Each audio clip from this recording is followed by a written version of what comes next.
ગુજરાતભરના તાજા અને સચોટ સમાચાર મેળવવા માટે અમારી રાષ્ટ્રીય સમાચાર ચેનલને સબસ્ક્રાઇબ કરો અને બેલ આઇકન પર ક્લિક કરો।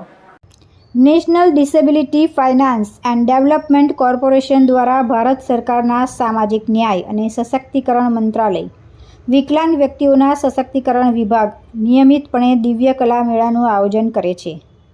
ઉત્પાદનો અને કારીગરીનું પ્રદર્શન કરતી અનોખી ઘટના દેશભરના વિકલાંગ સાહસિકો કારીગરો વિકલાંગ ઉદ્યોગ સાહસિકોને સશક્ત બનાવવા માટે પ્રયાસ ચાલુ રાખવા માટે NDFDCએ 29 ડિસેમ્બર 2023 થી 7 જાન્યુઆરી 2024 દરમિયાન SMC પાર્ટી પ્લોટ 1 અને 2 અઠવા લાઇન્સ સુરત ગુજરાત ખાતે દિવ્ય કલા મેળાનું આયોજન કર્યું હતું। 10 દિવસીય દિવ્ય કલા મેળો સુરત દરરોજ સવારે 11 થી રાત્રે 9 વાગ્યા સુધી ખુલ્લો રહે છે અને તેમાં દિવ્યાંગજન કલાકારો અને પ્રખ્યાત વ્યવસાયિકો દ્વારા પ્રદર્શન સહિતની સાંસ્કૃતિક પ્રવૃત્તિઓની શ્રેણી જોવા મળે છે।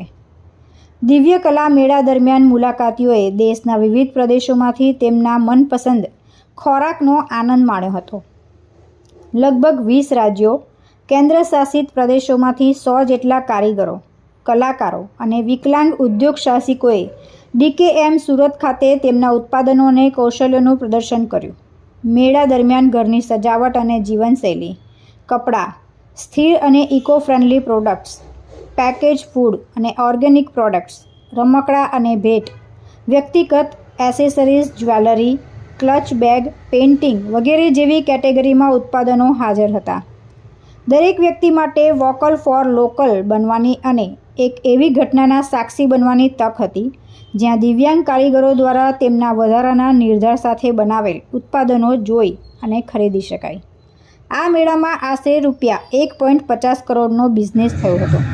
દિવ્ય કલા મેળા સુરતનો સમાપન સમારોહ 7 જાન્યુઆરી 2024ના રોજ સાંજે 5 વાગ્યે યોજાયો હતો। તુલસી શર્મા સાથે રાષ્ટ્રીય સમાચાર સુરત।